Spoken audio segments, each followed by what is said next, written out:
Hello and welcome to the end of day number 23. How is it going? It's going decent over this end. I've actually been pretty hungry today. I've eaten quite an amount. Yeah, strangeness. Oh well, anyway, let's get on with everything. So, the lunch today was this that you can see on screen at the moment. It is another one of those pre-packaged salad mixes.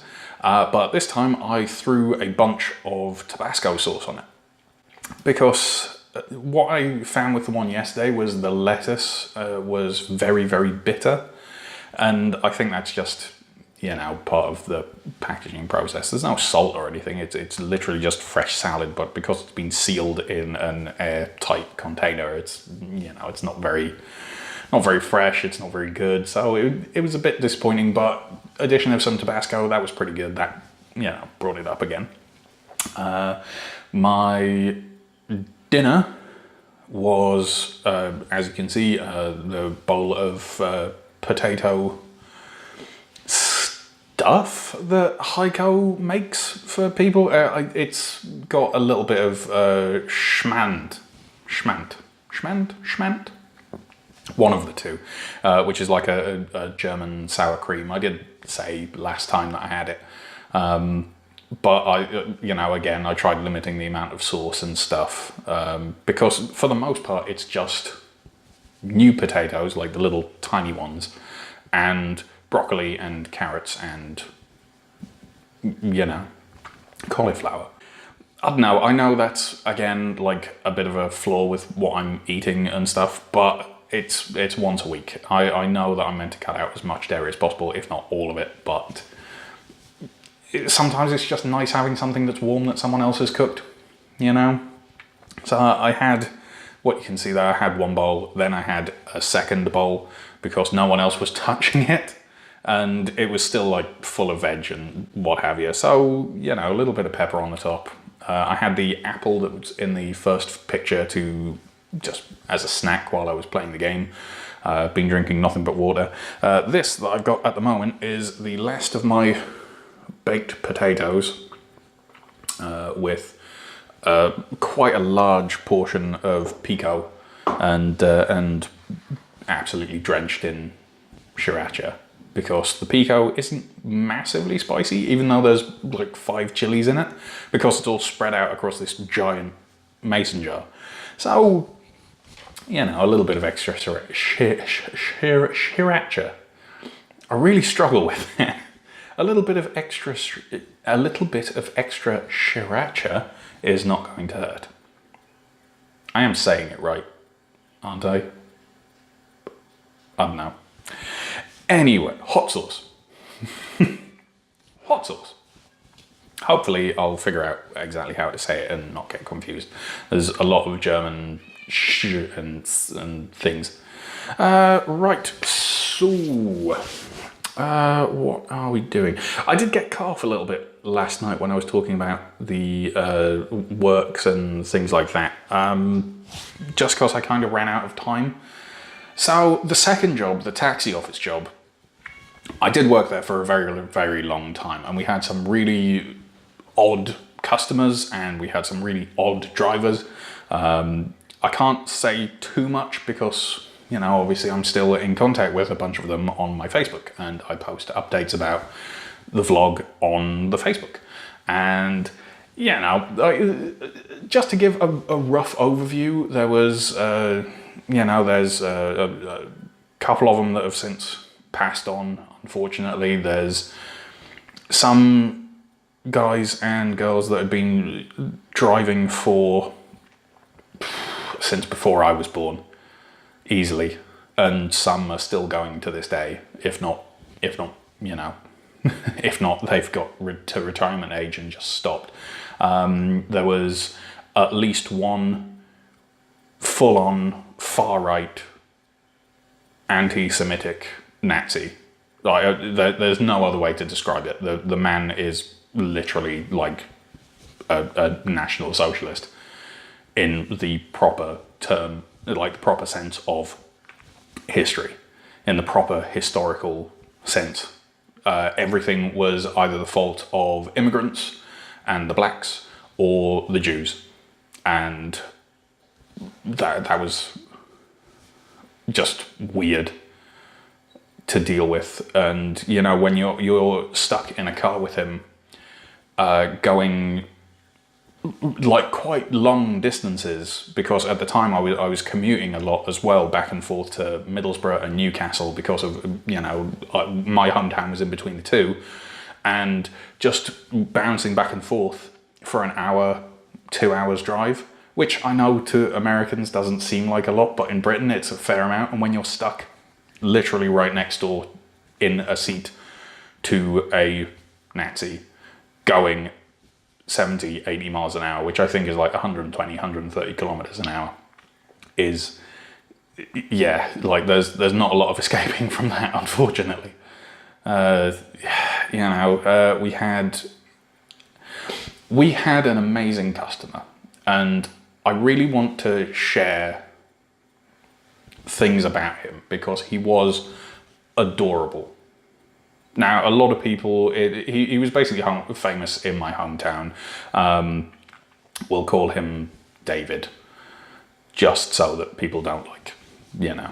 And David was quite an old man. He was about 60 or 70, something like that. I forget exactly which. And all of his life, he had been a welder and, you know, done very, very manly sort of jobs.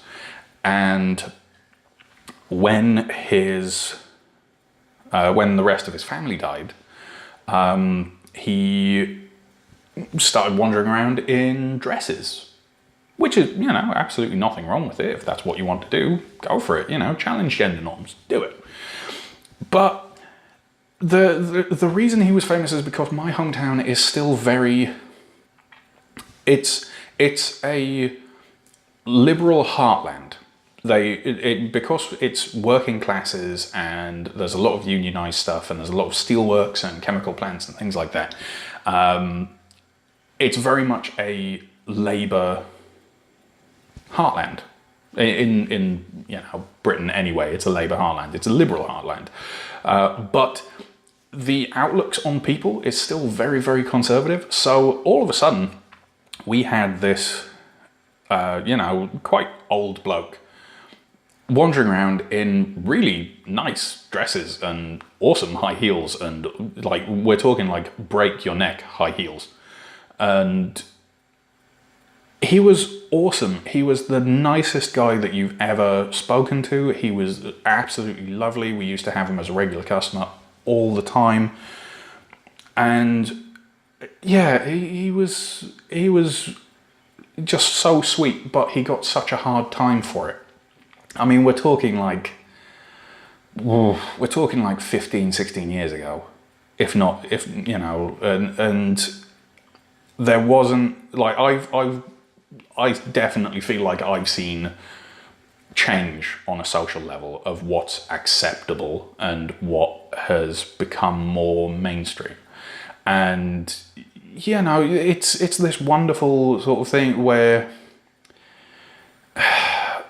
he was a wonderful character, but I can't help but feel like if he'd not passed when he did and lasted a couple more years, he would have been even more widely accepted than he already was. Because there were some people that were, you know, let's put it mildly, there were some people who were horrible to him. But there were far more that were happy with him and thought he was a treasure of the town, because he was a little bit of an oddball. Let's not beat around the bush. He was a bit of an oddball, but he was our oddball, and my God. So while I was still working that, because it went on for a very, very long time, so that put me through college, put me through art college, studying fine art, and then I carried that on to an extent while I went to university studying film and TV production, which was, both of those were a lot of fun. I still haven't quite found one particular style of artwork or one particular medium that I think is mine. and a thing that I want to go into forever. But having that little basis has done wonderful things, because I can kind of turn my hand to anything and know that I'm going to get something that looks decent out of it. Anytime I try something that involves like a high degree of concentration, or is quite small and fiddly or anything like that, that's really sort of helped me out. So while I was still working at the taxi place, I got job number 3 and job number 4. And number 3 was working in a pub/restaurant that was attached to a hotel in my hometown. And that was interesting. It wasn't exactly hard. It was a very, very quiet place, but occasionally you would get very, very busy because there was like conferences on or anything like that. And yeah, it was decent, but I didn't really feel engaged with it, especially when the people, the other staff, like the ones in charge, kept on putting me in charge of the small children's play area, which, if you've ever seen these, is like, your child cannot be over this height.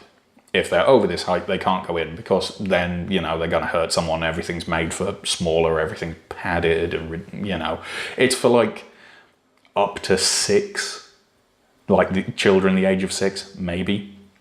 And I kept getting put in charge of that, which meant that every time children ran in that were over that height, I would have to call them out and get them out of there, and then their parents would come up to me and yell at me, which is not exactly a nice thing to have to deal with.